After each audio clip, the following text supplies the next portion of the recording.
Hi guys, ಎಲ್ಲರಿಗೂ ನಮಸ್ತೆ. ನಾನು Vikas, medical student from Shri Atal Bihari Vajpayee medical college. ಇವಾಗ ತಾನೇ ಎಕ್ಸಾಮ್ ಬರೆದು ಬಂದೆ.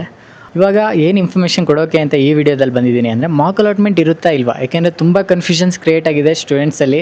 ಓಕೆ, ತುಂಬ ಕಮೆಂಟ್ಸ್ಗಳು ಬರ್ತಾ ಇದೆ, ಮಾಕ್ ಅಲಾಟ್ಮೆಂಟ್ ಬಿಡ್ತಾರಾ ಇಲ್ವಾ? ಈಗ ಆಲ್ರೆಡಿ ಆಪ್ಷನ್ ಎಂಟ್ರಿ ಮಾಡಾಗಿದೆ ನಿಮ್ಮದೆಲ್ಲ. ಸೊ ಮಾಕ್ ಅಲಾಟ್ಮೆಂಟ್ ಬಗ್ಗೆ ಏನಕ್ಕೆ ಕನ್ಫ್ಯೂಷನ್ ಕ್ರಿಯೇಟ್ ಆಗಿರೋದು ಅಂದರೆ, ಅವರು ಟೈಮ್ ಟೇಬಲ್ ಏನು ಬಿಟ್ಟಿದ್ದಾರೆ KA ಅದರಲ್ಲಿ ಅವರು ಮಾಕ್ ಅಲಾಟ್ಮೆಂಟ್ ಬಗ್ಗೆ ಇನ್ಫಾರ್ಮೇಷನ್ ಕೊಟ್ಟಿಲ್ಲ ಅಲ್ವಾ? ಇವಾಗ ಮಾಕ್ ಅಲಾಟ್ಮೆಂಟ್ ಬಿಟ್ಟೇ ಬಿಡ್ತಾರೆ. ಓಕೆ, ನನ್ನ ಕಡೆಯಿಂದ ಕೇಳಿದ್ರೆ ನನ್ನ ಒಪಿನಿಯನ್ ಏನಂದರೆ ಬಿಟ್ಟೇ ಬಿಡ್ತಾರೆ. ಏನಕ್ಕೆ ಅಂದರೆ, ಈಗ ಆಲ್ರೆಡಿ MCC ಕೌನ್ಸಿಲಿಂಗ್ದು ಒಂದಷ್ಟು ದಿನಗಳು ಪೋಸ್ಟ್ಪೋನ್ ಆಗಿದೆ. ಓಕೆ, MCC ಕೌನ್ಸಿಲಿಂಗ್ ಪೋಸ್ಟ್ಪೋನ್ ಆಗಿರೋದ್ರಿಂದ ಇವಾಗ ಟೈಮ್ ಏನು ಸಿಗುತ್ತೆ, ಇವಾಗ ರಿಸಲ್ಟು 1 to 2 ಡೇಸಲ್ಲಿ ರಿಸಲ್ಟ್ ಬಿಡ್ತಾರೆ ಮಾಕ್ ಅಲಾಟ್ಮೆಂಟು. ಸೊ ದಟ್ ನಿಮಗೆ ಮತ್ತೆ ಆಪ್ಷನ್ ಎಂಟ್ರಿಲಿ ಏನಾದರೂ ಚೇಂಜಸ್ ಮಾಡ್ಕೋಬೇಕಿದ್ರೆ ನೋಡ್ಕೋಬೋದು. ಓಕೆ, ನೀವೇನು ಮಾಡ್ತೀರಾ, ಜಸ್ಟ್ ಈಗ ಆಪ್ಷನ್ ಎಂಟ್ರಿ ಆಗಿದೆ ಅಲ್ವಾ, ಜಸ್ಟ್ ರಿಸಲ್ಟ್ಗೆ ವೆಯ್ಟ್ ಮಾಡ್ತೀರಾ. ಮಾಕ್ ಅಲಾಟ್ಮೆಂಟ್ ರಿಸಲ್ಟ್ ಬಿಡ್ತಾರೆ. ಮಾಕ್ ಅಲಾಟ್ಮೆಂಟ್ ರಿಸಲ್ಟ್ ಬಿಟ್ಟು ನಿಮಗೆ ಕಾಲೇಜ್ KA ಥ್ರೂ ತೊಗೋಬೇಕಾ, MCC ಥ್ರೂ ತೊಗೋಬೇಕಾ, ಇದಿಷ್ಟು ಇನ್ಫಾರ್ಮೇಷನ್ ಗೊತ್ತಾಗುತ್ತೆ. ಓಕೆ, ನೀವು KAದಲ್ಲಷ್ಟೇ ಪಾರ್ಟಿಸಿಪೇಟ್ ಮಾಡ್ತಿದ್ದೀರಾ ಅಂದರೆ KA ಥ್ರೂನೇ ತೊಗೊಳ್ಳೋದಾದರೆ ಏನೂ ವರಿ ಮಾಡ್ಕೊಳ್ಳೋದಾಗಿಲ್ಲ. ಜಸ್ಟ್ ಮಾಕ್ ಅಲಾಟ್ಮೆಂಟ್ಗೆ ವೆಯ್ಟ್ ಮಾಡಿ. ಮಾಕ್ ಅಲಾಟ್ಮೆಂಟಿಂದ ಏನು ಗೊತ್ತಾಗುತ್ತೆ, ನಿಮ್ಗೆ ಯಾವ ಕಾಲೇಜ್ ಸಿಕ್ಕಿದೆ, ಯಾವ ಕಾಲೇಜ್ ಸಿಗ್ಬೋದಿತ್ತು, ನೀವು ಬೈ ಮಿಸ್ಟೇಕಾಗಿ ಕೆಳಗಡೆ ಹಾಕೋಬಿಟ್ಟಿದ್ದೀರಾ, ಇದೆಲ್ಲ ಥಿಂಗ್ಸ್ಗಳು ಗೊತ್ತಾಗುತ್ತೆ. ಸೊ ಆವಾಗ ನೀವು ಬೇಕಿದ್ದರೆ ಮತ್ತೆ ಆಪ್ಷನ್ ಎಂಟ್ರಿ ಕೊಡ್ತಾರಲ್ಲ, ಆವಾಗ ಮತ್ತೆ ಚೇಂಜಸ್ಗಳು ಮಾಡ್ಕೋಬೋದು.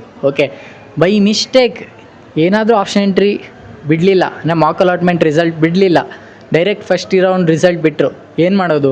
ಒಂದಷ್ಟು ಕಾಲೇಜ್ ನಾನು ಹಾಕಿಲ್ಲ, ಮರ್ತ್ಕೊಬಿಟ್ಟಿದ್ದೀನಿ. ಇದಿಷ್ಟು ಥಿಂಗ್ಸ್ ಏನಾದರೂ ನಿಮ್ಮ ತಲೆಯಲ್ಲಿತ್ತು ಅಂದರೆ ಏನೂ ತಲೆ ಕೆಡಿಸ್ಕೊಬೇಡಿ. ಈಗ ಆಲ್ರೆಡಿ ಪ್ರಸನ್ನ ಸರ್ ಹೇಳ್ದಾಗೆ ಸೆಕೆಂಡ್ ರೌಂಡ್ಗೂ ಸಹ ಹೊಸ್ದಾಗಿ ಆಪ್ಷನ್ಸ್ನ ಆ್ಯಡ್ ಮಾಡ್ಕೊಳ್ಳೋಕ್ಕೆ ಚಾನ್ಸ್ ಕೊಟ್ಟಿದ್ದಾರೆ. ಓಕೆ, ಹೊಸ್ದಾಗಿ ಆ್ಯಡ್ ಮಾಡ್ಕೊಳ್ಳೋಕ್ಕೆ ಚಾನ್ಸ್ ಕೊಡ್ತೀವಿ ಅಂತ ಹೇಳಿರೋದ್ರಿಂದ ನೀವು ಫಸ್ಟ್ ರೌಂಡಲ್ಲಿ ಏನಾದರೂ ಸಿಗಲಿಲ್ಲ ಅಂದರೆ ಏನು ವರಿ ಮಾಡ್ಕೊಳ್ಳೋದು ಬೇಕಾಗಿಲ್ಲ. ಫಸ್ಟ್ ರೌಂಡಲ್ಲಿ ತುಂಬ ಕಮ್ಮಿ ಜನನೇ ಕಾಲೇಜ್ ತೊಗೊಳ್ಳೋಂಥದ್ದು. So don't worry about that.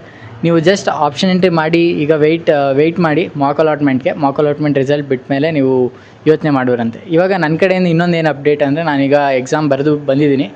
3rd internals exams ಆಯಿತು. ನೆಕ್ಸ್ಟ್ ಈಗ ಫೈನಲ್ ಎಕ್ಸಾಮ್ಸು ಲೈಕ್ September 28 ಇದೆ.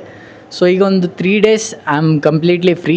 ಓಕೆ, ಕಂಪ್ಲೀಟ್ಲಿ ಫ್ರೀ ಇರೋದ್ರಿಂದ ನೀವು ನನ್ನ ಬೇಕಿದ್ದರೆ ಕಾಂಟ್ಯಾಕ್ಟ್ ಮಾಡ್ಬೋದು. ಕಾಂಟ್ಯಾಕ್ಟ್ ಎಲ್ಲಿಂದ ಮಾಡ್ತೀರಾ, ನಮ್ಮ ಸೀನಿಯರ್ ವೆಬ್ಸೈಟ್ ಡೈರೆಕ್ಟ್ ಬಂದು ಬುಕ್ ಮಾಡ್ಕೊಳ್ಳಿ, ನನ್ನ ಜೊತೆ ಡೈರೆಕ್ಟಾಗಿ ಮಾತಾಡಿ. ಓಕೆ, ಏನಾದರೂ ಡೌಟ್ಸ್ ಇತ್ತು, ಆಪ್ಷನ್ ಎಂಟ್ರಿ ರಿಲೇಟೆಡ್ ಡೌಟ್ಸ್ ಇತ್ತು, ಆಪ್ಷನ್ ಎಂಟ್ರಿ ಮಾಡಿಬಿಟ್ಟಿದ್ದೀರಾ ಬಟ್ ಪ್ರಿಯಾರಿಟಿ ಆರ್ಡರ್ ನೀವು ಮಾಡಿರೋಂಥದ್ದು ಸರಿ ಆಯಿತಾ ತಪ್ಪಾಯಿತಾ, ಪ್ರತಿಯೊಂದು ಥಿಂಗ್ಸ್ಗಳು ನನ್ನ ಜೊತೆ ಮಾತಾಡ್ಬೋದು. ಡೈರೆಕ್ಟಾಗಿ ಬಂದು ನನ್ನ ಜೊತೆ ಮಾತಾಡಿ. ಓಕೆ, ಸಿ ಯು ಇನ್ ನಮ್ಮ ಸೀನಿಯರ್ ವೆಬ್ಸೈಟ್.